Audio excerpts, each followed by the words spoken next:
Të nderuar ndjekës të rrjeteve tona sociale Letnica. Sot jemi këtu bashkë me Monsinjor Ljosh Gjergjën për të biseduar për 1700 vjetorin e Koncilit të Nikes apo Nices, një prej momenteve më vendimtare të historisë së krishtërimit. Po ashtu do të ndalem edhe te rëndësia e vizitës së Papa Leonit XIV në Turqinë e sotshme, pikërisht në Nike, aty ku Koncili u mbajt në vitin 325. Monsinjor Ljosh Gjergjë, ju falenderoj që ndani kohën tuaj për të na ndriçuar rreth kësaj teme kaq të rëndësishme. Mirëseardhje. Faleminderit për mundësinë që më jepët, sepse në vitet e tëra, sidomos si vjet jetoj me këtë ngjarje madhore me Koncilin e Nikea, është prej fjalës greke Nike, që do të thonë fitues, vendimtar, vendimmarrës e tjerë. Kurse Nicea është pasojë e kësaj apo rrjedhim prej Niceas, pra Nike apo Nicea. 1700 vjetori i këtij koncili të parë ekumenik e ka një rëndësi të jashtëzakonshme në rend të parë për ne të krishterët, por edhe për botën mbarë, sepse është kuvendi apo koncili i parë ekumenik që është mbajtur në Nice apo Nike, ku ka qenë pushimorja e perandorit me prejardhje i lirë Konstantinit të Madh. Sepse mos harrojmë se Konstantini i Madh ka bërë vepra madhore për kishën, por edhe për njerëzimin. E ka themeluar Konstantinopolin apo Stambollin e sotshëm, sepse ka thënë Roma është tepër pagane dhe kur nuk do të bëhet tërësisht e krishterë. Prandaj po e themelojmë një shtet, një qytet, një qendër e cila do të jetë krejtësisht e krishterë. Konstantini i Madh e ka dhënë ediktin e Milanës me 313, në të cilin për herë të parë në historinë e krishtërimit ju jepet e drejta si paganëve ashtu edhe të krishterëve, që lirisht ta shpallin apo ta dëshmojnë fenë e tyre. Mos harrojmë se Konstantini i Madh është donatori më i madh i kishës katolike.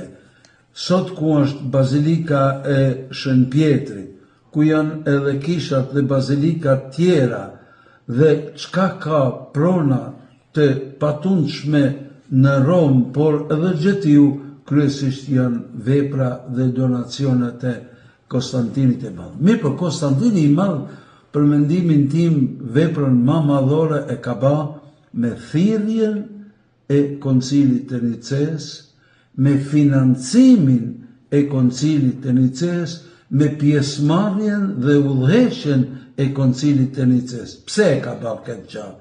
E ka bërë sepse e ka pa që lindja dhe perëndimi i perandorisë romake ka shumë çështje ku nuk shkojnë bashk apo nuk janë të dakorduar, e sidomos ka pas shumë diskutime rreth teologjisë. Ari ka qenë një prift me prejardhje prej Sirisë dhe ai ka thënë Zoti është një, prandaj në Zotin nuk mund të jenë 3 vektje hyjnore, edhe të barabarta të njëqenshme, siç thojmë në besojmën e Niceas. Atëherë ka thënë se Krishti është një njeri i mrekullueshëm, por i hyjnizuar, që do me thonë se nuk është Zot i barabart me Atin dhe me Shpirtin Shajt. Dhe Konstantini ka thonë, mas pari do të merrem i vesh rreth çështjeve fetare, pastaj do të merrem i vesh edhe rreth çështjeve tjera. Dhe në këtë koncil kanë marrë pjesë me nënshkrimin e vet 318 argji i peshqvi dhe i peshqvi e patrik të ndryshëm. Prap jemi në skenë ne, se në këtë koncil ne marrim pjesë jo vetëm me Konstantinin, por marrim pjesë edhe me 2 i peshqvi nga trojet ilire. Një është prej Ulpianës, kryeqytetit të Dardanisë së dikurshme, Kosovës së sotme, kurse tjetri është prej Stobit.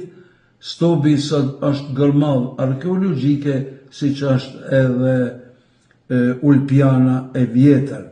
Edhe këta dy nënshkruhen në aktet në rendin 210 dhe 211.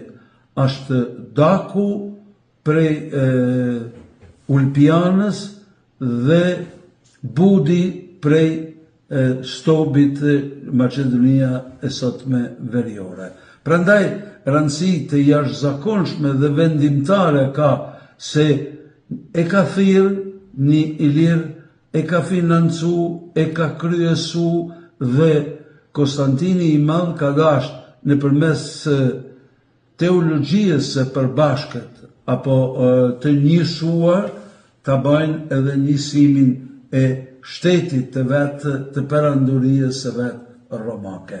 Pra ka rëndësi të madhe në rend të parë fetare, sepse besojma e Koncilit të Niceës ka mbet e pa ndryshume, pa asnjë pikë, asnjë presje, e nuk është shtuar apo nuk është hequr prej asaj dhe gjithë të krishterët e kanë rrajën e përbashkët. Për këtë arsye vim deri te vizita e parë jashtë Italisë e Papës Leonit të 14. Kjo ishte dëshira e kahmotshme e Papës së Ndjer Franceskut, dhe ai pa të vendos do të shkoj në Nice apo Nike, ku janë burimet tona, ku është besojma jon, ku është rraja jon, ku është trungu i ynë. Mirë po, dështi Zoti dhe ai kaloi në amshim dhe pasardhësi i tij Leoni i 14 për mendimin tim bëri shumë mirë që tha, unë do të shkoj edhe sipas porosies dhe amanetit që ma ka lanë paraardhësi që është Papa Francesku, por edhe si dëshire imja për të takuar patrikun e kishës së gjithëmbarshme ortodokse, që është Bartolomeu Meseli në Stambollin e sotëm e Konstantinopolën e dikurshme, për të krijuar ura të lidhjes mes lindjes dhe perëndimit, sikur atëherë. E sot është një rast i mirë të përkujtohet edhe 60 vjetori i heqjes së mallkimit e dy fisht që patërmba në mes kishës katolike dhe kishës ortodokse.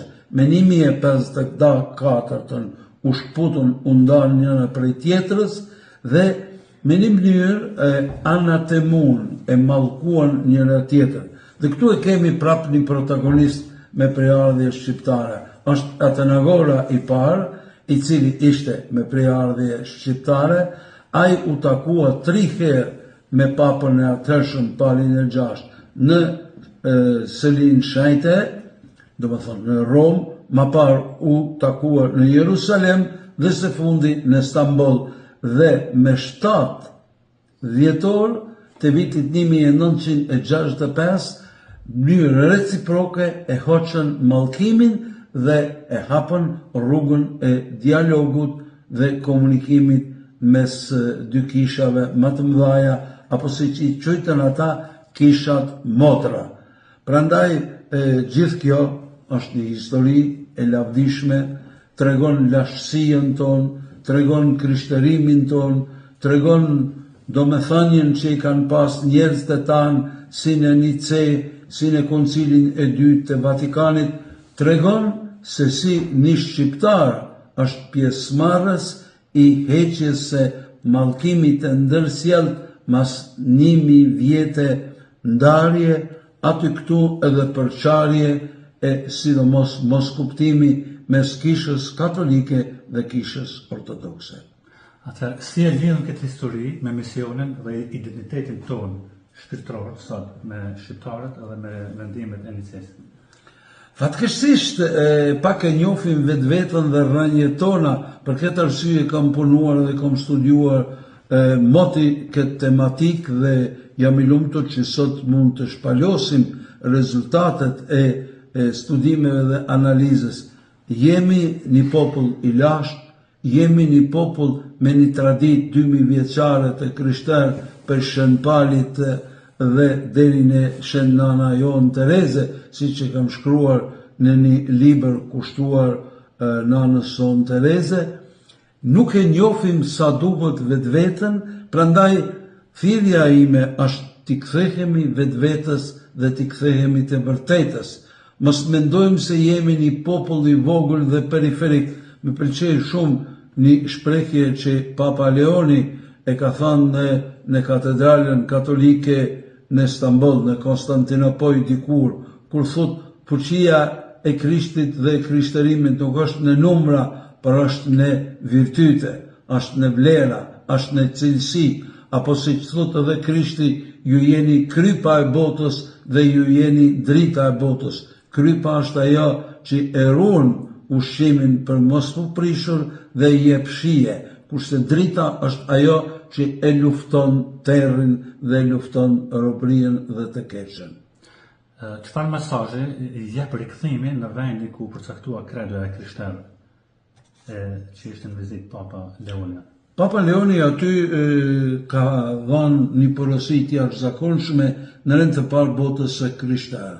Dhe ka thënë, këtu është raja jonë, këtu është burimi ynë, këtu është kroni i fesë tonë, dhe këtu duhet të kthehemi të gjithë, të kthehemi Zotit për t'u kthyer njëri tjetrit, sepse nëse të kthehemi Zotit, s'kemi fuqi të kthehemi njëri tjetrit, dhe i ka thirrë gjithë të krishterët të vllazëruar që në vitin 2033, ku do t'jetë 2000 vjeçori i ngjalljes së Jezu Krishtit, ka thonë deri atëherë shpresoj se do t'jemi jo vetëm të takuar, jo vetëm të afruar, por realisht të bashkuar si të krishterë për ta dhënë një dëshmi në botës mbar, botës së sotme. A kena diçka tjetër me shtuar për kësaj? Kishte me qenë mirë që gjatë kësaj kohe të ardhjes të mendojmë për këto ngjarje dhe të na frymëzojnë dhe të na motivojnë që të jemi të lumtur se jemi gjallë, se jemi shqiptar, pasardhësit e ilirëve, arbrorëve apo shqiptarëve sot, dhe se ne si të krishterë dhe si katolik kemi një histori kaq të lavdishme dhe kaq të bukur, edhe pse shpeshherë shumë të përgjakshme dhe martire. Dëshiroj në çdo njeri i cili na përcjell ta zgjoj ndjenjen jam i lumtur se jam gjallë, jam i lumtur se jam shqiptar, jam i lumtur se jam i krishter. Janë 3 lumturitë të cilat na mundsojnë të jetojmë me përkushtim dhe dashuri. Ja kështu të nderuar ndjekës, edhe Monsinjor edhe njëherë ju falenderoj për kohën e sqarimit dhe gjithë dritën që sollën mbi këtë temë. Faleminderit edhe për ju të dashur ndjekës për vëmendjen dhe për krahjen. Ju përshëndesim me respekt dhe ju uroj një ditë të mbarë. Ju falenderoj.